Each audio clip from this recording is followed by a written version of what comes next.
My family forgot my graduation on purpose, so I changed my name and never returned. That choice altered everything. Harley, where are you? The defense starts in 45 minutes. My stomach tightened as I looked at my phone. Mom, I'm at Patterson Hall, just like I've told you for the past 8 months. There was a pause. Patterson Hall? Sweetheart, we thought that was next Friday. We're at Brendan's backyard barbecue right now. The whole family's here. We can't just leave. I stood there in my pressed navy suit, my doctoral regalia folded over my arm, feeling like the air had been knocked out of me. Mom, I'm defending my dissertation today. I become Dr. Harley Brennan today, and you're at a barbecue. Hi, I'm Harley. Today I'm going to explain how my family ignored the most important day of my life and how I made sure they'd never overlook me again. Before I continue, please like, share, and subscribe for more stories like this. To understand what happened, you need to know my family. I'm the middle of three children, positioned between perfection and privilege. My older sister Vivian is 34, effortlessly attractive, married to Carter, a corporate attorney, and raising two picture-perfect kids. She runs a small consulting firm from home, which mostly means attending wine and cheese networking events a couple of times a month. My younger brother Brendan is 27, the family's golden child and dad's successor at his commercial real estate company. Even when his work is average, Dad praises him as if he's changing the world. He recently got engaged to his girlfriend Autumn, and their wedding plans had consumed every family conversation for half a year. Then there's me, 30 years old, mostly invisible. Growing up in Austin, Texas, my family lived well. Not extravagantly, but comfortably upper middle class. My dad built his real estate business from the ground up. My mom worked part-time as an interior designer for luxury homes. From the outside, everything appeared ideal. Unless you were me, watching from the sidelines. I'd always been the achiever, though no one seemed to notice. When I became a National Merit Scholar, Vivian received a Lexus that same week for organizing a successful charity gala. When I earned a full ride to Rice University, Brendan's tuition at UT was covered entirely, while I worked 3 part-time jobs to cover my living expenses. I learned early. Work twice as hard, expect half the attention. Eventually, I pursued a PhD in environmental engineering at Stanford, 8 years of intense research that led to breakthroughs in sustainable water systems. This milestone felt different. It was huge. I had developed solutions that could affect millions of people. I believed this time they'd finally see me. I sent out my defense announcement in October on official university letterhead. I mailed a copy to my parents' house, created a family group chat, and posted the details 3 separate times. April 22nd, 3 p.m., Patterson Hall. Can't wait to celebrate this milestone with you all. The hope in that message now feels embarrassing. Mom responded 4 hours later, "So proud, honey." Vivian wrote, "Amazing, sis." Brendan, "Nice work, Harley." Dad didn't respond. He rarely checked his phone. I should have recognized that as a sign, but I wanted to believe this time would be different. Throughout November and December, I repeated the reminder at every family gathering. We did Sunday dinners twice a month at my parents' house, and I was usually the only one who showed up consistently. Vivian had kids' events. Brendan had sudden work emergencies. Defense is in 5 months, I said in January while passing the roasted vegetables. April 22nd. You all have it marked, right? Of course, Mom said, scrolling through her phone. Wouldn't miss it. It starts at 3, but I'd appreciate if you arrived at 2:30 for photos, I added. She murmured without looking up. Dad glanced up from his tablet. What's that, kiddo? My dissertation defense, April 22nd. Right. Got it. The red flags were obvious, but I still wanted to hope. In February, Brendan announced he was hosting his annual spring barbecue, a huge event at his new house in Westlake Hills. Live band, brisket, games. He posted the invitation in the family chat, April 22nd, 1 p.m. to 6 p.m., bringing back the legendary Brennan Barbecue Bash. My chest tightened. Brendan, that's my defense day, I replied immediately. His response took 20 minutes. Oh, right. What time is your thing? 3? It's like 2 hours, plus photos. People can do both. Come to the barbecue after. We'll celebrate you too. Brendan, Stanford is an hour away. There's no way to do both. Harley, I already invited 70 people. I can't reschedule. Just come when you're done. I called Mom right away. Did you see Brendan planned his barbecue the same day as my defense? I saw, she said. Isn't it great? He's really becoming quite the host. Mom, you can't attend both. Long pause. Harley, don't exaggerate. We'll figure it out. What is there to figure out? My defense date has been set for months. Brendan just planned this. He's put so much effort into the event, sweetie. All his friends are coming. Carter's partners, too. I'm defending my doctoral dissertation. And we'll be there. Stop assuming the worst. But deep down, I already knew. Throughout March, I reconfirmed repeatedly. I called each family member individually. My best friend at Stanford, Natasha, told me I was overthinking. They're your parents, Harley. They'll show up. You don't understand, I said. This always happens. The Monday before the defense. Mom, confirming you're coming Saturday at 3 p.m. Patterson Hall. Yes, sweetheart. Written down. Wednesday, I texted Dad. See you Saturday at Stanford. Looking forward to it, kiddo. Thursday, called Brendan. You're still coming, right? Yeah. Though Autumn really wants to stay at the barbecue the whole time, like, she's stressed about the planning. Brendan, it's my dissertation defense. I know. We'll work something out. Friday night, I called Mom one last time. She answered on the fifth ring, sounding rushed. Hi, honey. Can't talk long. I'm at Brendan's helping set up for tomorrow. My stomach dropped. Set up for what? His barbecue. The rental tent came in the wrong size. Total mess.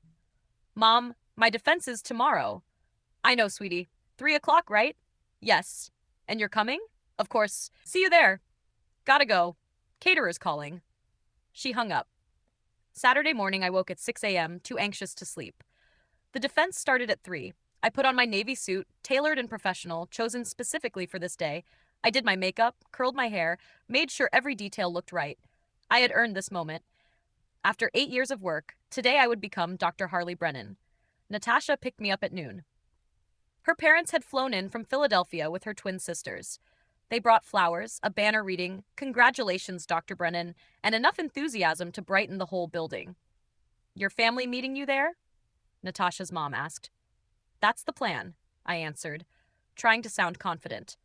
By 2 p.m., I was at Patterson Hall setting up my notes when my phone buzzed. Vivian, Brendan's barbecue is crazy. Brisket is amazing.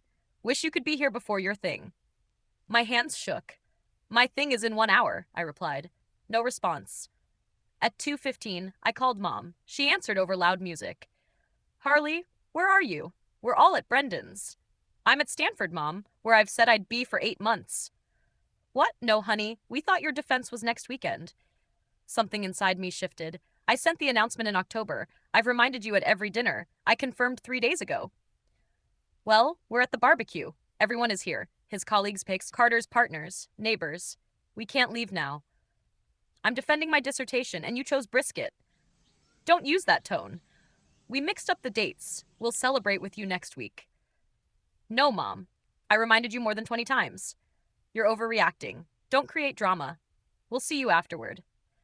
She hung up. I stood in the hallway while other doctoral candidates walked past in their regalia. Natasha found me frozen in place. They're not coming, I whispered. They said they got the date wrong. Natasha's face tightened with anger. Harley, you've talked about this for months. I know. She hugged me. We're here for you. At 2:45, we entered the auditorium. My committee sat at the front. Dr. Patterson, Dr. Reeves, Dr. Okafor, brilliant mentors who had guided my work. The audience was small but supportive. Natasha's family took the front row. Other candidates and research partners filled in behind them. The 5 seats reserved for my family were empty. At 3 p.m., Dr. Patterson began. We are here for the dissertation defense of Harley Elizabeth Brennan, whose work on sustainable desalination systems marks a notable advancement in environmental engineering. As I presented 8 years of research, when Dr. Patterson finally said, Congratulations, Dr. Brennan. Your dissertation is approved with distinction. Natasha's family celebrated loudly. The other candidates joined in, and even my serious committee members smiled. I had achieved what I worked 8 long years for. But the 5 empty seats in the front row felt like shadows absorbing the moment. During photos, Natasha's mom tried to close the gap my family left. Your parents must be so proud, she said while standing beside me. I smiled politely. I didn't trust myself to answer. That evening, my phone vibrated nonstop. Natasha's family took me out to a high-end steakhouse downtown. Her dad raised his glass. To Dr. Harley Brennan, your dedication and brilliance inspire us. Your work will improve lives. You should feel incredibly proud. I cried quietly over my filet mignon. Around 8 p.m., I finally checked my phone. Dad, sorry we couldn't make it. Dates got mixed up. Dinner next week. Congrats on finishing. Barbecue went great, already planning for next year. Vivian, hope your defense went well. Coffee soon. You're being very unreasonable. We made an honest mistake. Stop being dramatic. An honest mistake. After 8 months of reminders, messages, printed announcements, and confirmations, I ignored all their messages. On Sunday, Mom called 6 times. When I didn't pick up, she texted, "This silent treatment is childish. We're your family. Call me back." I blocked her number. Then I blocked Dad, Vivian, and Brendan. On Monday morning, I drove to the Travis County Courthouse. In Texas, changing your name is straightforward. I filled out the paperwork, legally becoming Harley Morrison, using my grandmother's maiden name. She was the one person who had always supported me and cared about my research. She had passed away 3 years earlier, but her memory felt more genuine than anything I had left in my family. 2 weeks later, the change became official. I had already accepted an environmental consulting position in Portland, Oregon, as far from Austin as possible without leaving the continental U.S. My family knew I had offers, but not which one I'd chosen. Then I left. Quietly. Completely. I changed my number, created new social media under my new name, closed old emails, opened new ones, updated all professional information, and listed Natasha as my emergency contact. My belongings were packed and shipped north. Natasha helped load the last boxes. "Are you sure about this?" she asked. "Cutting them off entirely?" "They cut me off years ago," I replied. "This just makes it official. They'll lose it when they realize." "Good," I said. "Let them feel invisible for once." I didn't leave a forwarding address. Portland greeted me with gray skies and steady rain, a calm setting for someone who wanted a clean start. My new company, EO Solutions Northwest, appreciated my research immediately. My first assignment focused on water systems for drought-impacted regions. For the first time, people around me truly understood the importance of my work. 3 weeks after my move, curiosity got the best of me. I had kept my old phone powered off in a drawer. I turned it on. 83 missed calls. Over 200 messages. "Mom, where are you? This isn't funny." "Dad, whatever happened, let's talk." "Vivian, you moved without warning. Very immature." Mom's panicking. "What's going on?" "I called Stanford. They said you finished your degree but won't give me details. Call me immediately." Mom again. "I filed a missing person report." I actually laughed. I was 30, a licensed environmental engineer with a PhD. I wasn't missing. I was finally free. I deleted everything and shut it off again.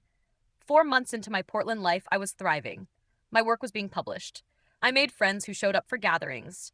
I began seeing a civil engineer named Alex, who found my passion for water systems interesting, not dull. Then Natasha called. "Your mom found me on LinkedIn." "What did she want?" "Your location. She's telling people you had a breakdown and disappeared. She wants your new number." "Don't give it to her. I won't." "But, Harley, they're your family." "No, Nat. Family shows up. Family remembers important moments. Family doesn't choose a barbecue over a PhD defense. They're just people I used to know." "That's harsh." "It's just the truth." 6 months after leaving Austin, I saw online that Grandma Morrison's sister, my great-aunt Ruth, had passed away. I'd kept in touch with her. She had mailed me a congratulatory card after my defense. She was 91 and had lived a full life. She deserved my respect and presence. So I flew back to Austin for her funeral. Riverbend Chapel was the same place where we held Grandma Morrison's service. I arrived dressed in black, hair cut to my shoulders, styled differently. Small differences, but enough to make me feel like Dr. Harley Morrison, not the forgotten Brennan child. Mom saw me first. Her face shifted through shock, relief, anger, and confusion. "Harley, where have you been?" "Portland." "Portland, doing what?" She stopped. "Your job? The one you wouldn't tell us about." "I told you I had options. I took one." Dad, Brendan, and Vivian approached behind her, staring as if I were a stranger. "You can't just disappear for 6 months without saying anything," Dad said sharply. "Actually, I can. I'm an adult with a doctorate. I don't need permission." Vivian stepped forward. "This is about the defense, isn't it? You're still holding on to that?"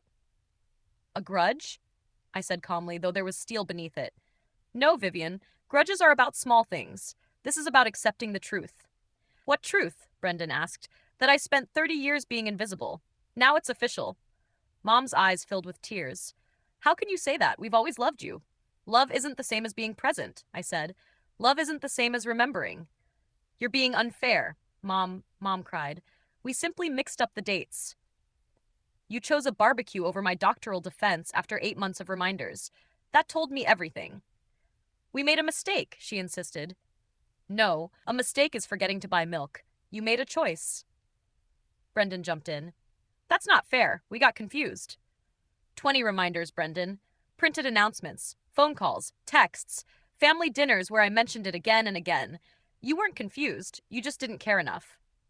Dad tried to sound authoritative. Harley, be reasonable. We're here now. Let's move forward. You're here for a funeral, I replied.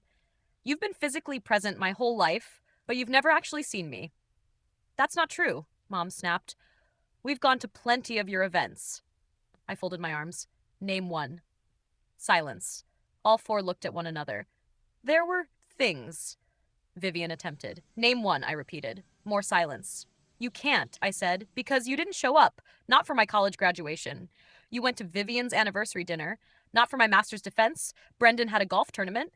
Not for my award presentation. Someone else had a brunch. I was never the priority.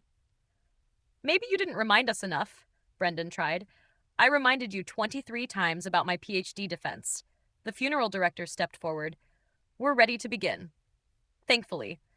I sat with Aunt Ruth's other relatives, the people who actually sent cards and remembered my achievements. After the service, I went straight to my rental car. Mom followed. Harley, please, we need to talk properly. There's nothing left to discuss. You changed your name, she said, voice breaking. Do you know how that made us feel? To realize our daughter erased us legally? You wanted me invisible, I said. Now you finally got what you treated me like. That's not what we wanted. Then you should have shown up when it mattered. I opened the car door. I'm happy now. I have colleagues who value my work, friends who remember important dates, and a partner who respects my research. I don't need people who can't even write down the correct day for the most important moment of my life. So you're just done with us? She asked. I'll come back for funerals, I said. That's it. Then I drove away, watching her shrink until she disappeared. A month later, a handwritten letter arrived at EOS Solutions Northwest. My parents had apparently called every major environmental firm in Portland until they located me. The letter was 5 pages of apologies mixed with justifications. Mom wrote she was sorry, that she had been overwhelmed by Brendan's party planning. She claimed she had written the wrong date and that Dad had relied on her calendar. She begged me to come home to forgive them. I fed it through my office shredder. Then Brendan showed up in person 2 months later. Somehow he bypassed reception and found me reviewing water system designs. We need to talk, Harley, he said. We really don't, I replied. You changed your name, Morrison, like Grandma. Mom cried for a week. That's supposed to make me feel guilty? It's messed up. You're my family in DNA only, not because you showed up or cared.